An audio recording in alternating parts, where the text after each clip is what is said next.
Hello everyone, this is Tom. Tom is enjoying his lifestyle as the alpha of his high school. I sure do have a nice life. I am clearly the most attractive person in town, he says, referring to his stellar hair and bulging muscles. Surely no other individual is attractive enough to over-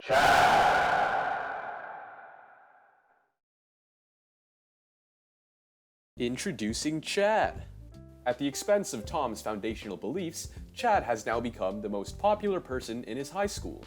Oh no! Now Tom is having an existential crisis. Who could he possibly be now that he isn't the most popular? Okay, shut up already. Could it be that my appearance is just not good enough? No! I'm clearly the most attractive person in the school. Surely there must only be one reasonable explanation for this. My high school standards for beauty must be messed up. Or Chad must be taking drugs. He's on steroids. Steroids are illegal. Or, wait, everyone else must be on drugs, because he's clearly not more attractive than me.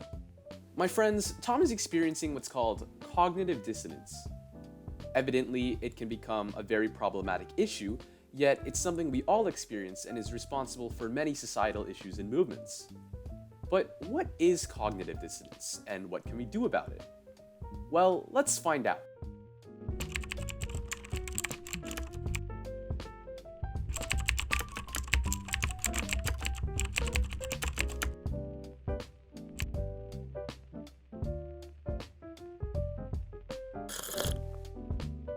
Now, cognitive dissonance occurs when there are two or more pieces of information that conflict with one another. Take Tom's existential crisis, for example. On the one hand, Tom is wholly confident in his masculine prowess and unmatched charisma, but one day he's introduced to a foreign thought. That is, there is now someone more popular than him. So what does he do? He refuses to admit, maybe I'm not the most handsome guy in town anymore, or maybe I should stop worrying about appearances. No, his former identity forces him to rationalize and reject this belief, resorting to reasons such as these. And evidently, there are many reasons why this train of thought is dangerous, and it can often lead us to make poor decisions. A smoker will often undermine the health risks of smoking due to the pleasure of smoking. A student may underestimate the amount of time it takes to get an assignment done, and reason that they can procrastinate until the last minute. A person, that's definitely not me, may eat a couple of potato chips, reason that they're the sole exception to a multitude of evidence supporting the debilitating effects of excessive sodium consumption, and find it okay to eat one more chip, and then another, then another. But there are many other examples, from polarization in politics, to piracy, or eating food sourced from ethically questionable methods unbeknownst to the average consumer. But what conditions cause it exactly? Well, psychologist Leon Festinger claims that there are three reasons behind our rationalizations. For one, the change may involve pain or loss. Secondly, the present behavior may be otherwise satisfying. Or thirdly, the change may simply not be possible. Now, Festinger notes that the third reason is much less common, but either way, if you find that you're rejecting a new idea and sticking to an old habit, it's worth thinking about how the first 2 points may be affecting you in this way. Consider an experiment run by researchers Michael Ent and Mary Garand in 2016.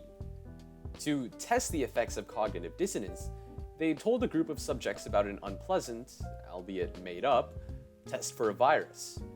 However, they told half of the subjects that they were qualified to take the test, while the other half that they weren't. And what was the result? Well, the ones who were told that they weren't qualified viewed the test much more favorably than those who were. Does this sound familiar? I wonder if there's, something about this particular social experiment that has some pertinence to our present society, or perhaps ongoing dilemma. Well, anyways, the supposedly qualified subjects pretty much had one half of their brain saying, you're obligated to get tested, and the other half saying, needle equals pain. So they reason, entire test bad. It's almost as if those who have a responsibility to get tested don't because of a psychological inconvenience. Surely, you must have gotten the real world connection by now. Anyways, it's completely natural to feel cognitive dissonance. In fact, it's impossible to avoid it as a whole, because it's simply an emotional response to what we deem an uncomfortable idea. And by trying to keep our psyche consistent, we can make better sense of the world. Imagine if your opinions naturally contradicted one another along with your behavior all the time. Naturally, you wouldn't have any sense of identity, which is why our brains try to justify sticking to only one side and not the other.